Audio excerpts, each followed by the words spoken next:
Okay, so what we're going to do is we are going to start our unit on narrative writing. We've dabbled in a little bit of it, right? At the beginning of the year, we made we jotted down ideas.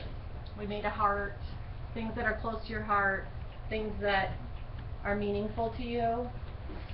So basically, what is a personal narrative? You've been writing them since kindergarten. What is a personal narrative? Garrett. Is it writing about yourself? It is a writing about yourself. So, is it a writing about your life? No. That's special. It's kind of like a personal narrative. It just usually spans a greater length of time than if we just did a personal narrative on one specific event that happened in our life. So, this is the beginning of a narrative unit that we're going to work on when we come back from spring break. And this will also end up being your young author book if you choose to have that be your young author book. So, it's kind of twofold. You're going to amp up your personal narrative writing, and you're going to have a young author book ready. So let's just talk a quick minute about what we've learned working with partners. What do we need to do? What do we need to do when we work in partners? Jaden. Yeah, exactly. You're going to discuss exactly what I asked you to discuss based on personal narratives. Okay, so does that mean, Robbie, that we're going to talk about going to Nikki's roller rink on Friday? No. No. We're going to talk specifically about what is asked of you to talk about with your partner. What else do we know about partner work?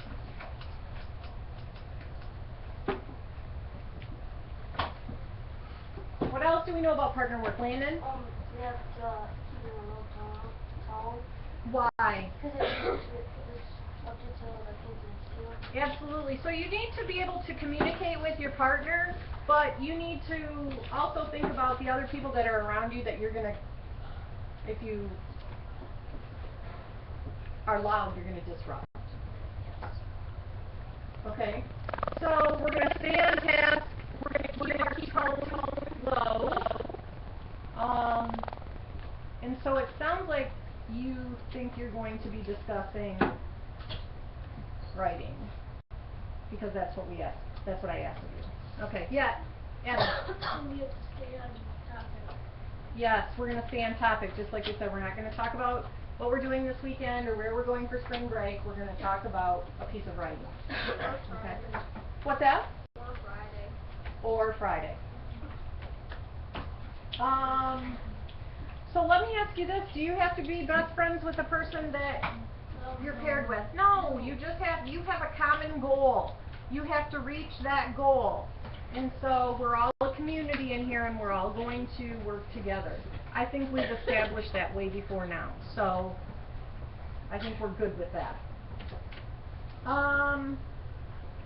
We're going to read an excerpt from a book called My Yoga Unit by Jerry Finelli. He writes, he wrote Hokey Pokey. Has he ever written any scary? I don't know. We'll have to look him up.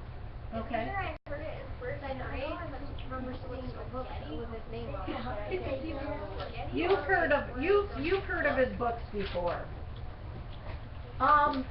So he wrote a bunch of short pieces of writing and put them in one book, and it's about him growing up and different experiences that he's had. So what we're really going to do is we're going to look at this author, and we're going to use this as a mentor text for our own writing. Okay? So he definitely split up a personal narrative. Yeah, each part of this book, so this Never the Monkey is just one thing that happened to him. And so he did short stories. So like page pages max. There's some that are just 1 page. So it's just a little story about something that he's encountered. So Never the Monkey writes about he's writing about something special he owns. Like a monkey? I don't know.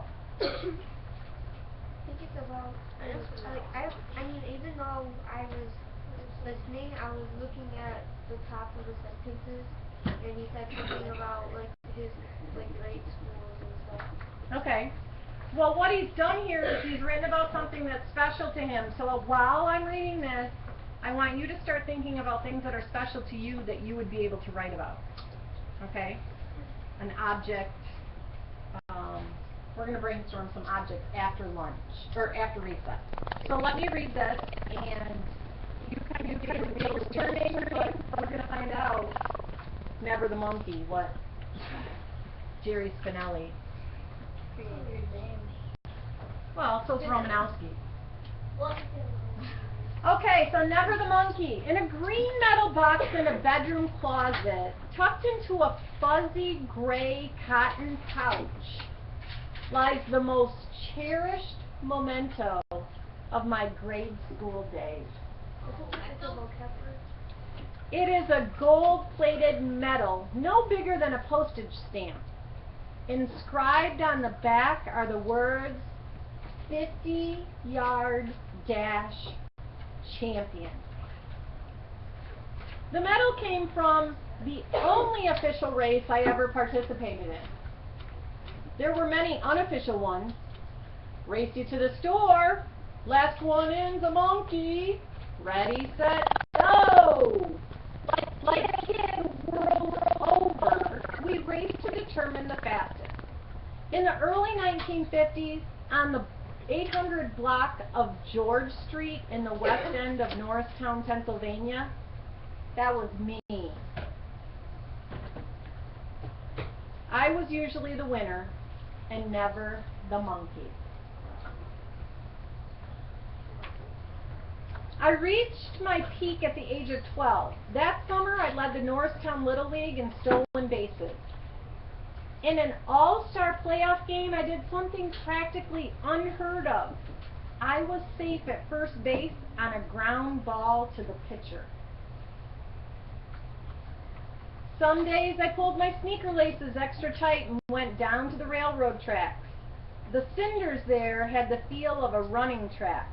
I measured off 50 or 100 yards and sprinted the distance, timing myself with my father's stopwatch. Sometimes, heading back to the starting line, I tried to see how fast I could run on the railroad ties. Sometimes, I ran on the railroad. It was during that year that I won my medal. I presented Heart Tramp in the 50-yard dash. I represented Heart Tramp in the 50-yard dash at the annual track and field meet for the Norristown grade school. So that's his school, the name of it, Heart Tramp. Well, you know, because it's probably somebody's name. The meet was held at Roosevelt Field where the high school track and football teams played. Favored to win the race was Laverne Dixon of Gottwald Elementary. Froggy, as he was known to everyone but his teachers, had won the 50-yard dash the year before as a mere 5th grader. Surely he would win again. My goal was to place second. When the starter ready, I got into position. One knee and 10 fingertips on the cinder track. I knew what to do from the many meets I had attended with my father. I glanced to my left and right and saw nothing but shins. Everyone else was standing. I could not have known it then, but the race was already mine. I was off with the gun. My memory of those 50 yards has nothing to do with sprinting, but rather with two sensations. The first was surprise that I could not see any other runners. This led to a startling conclusion. I must be ahead.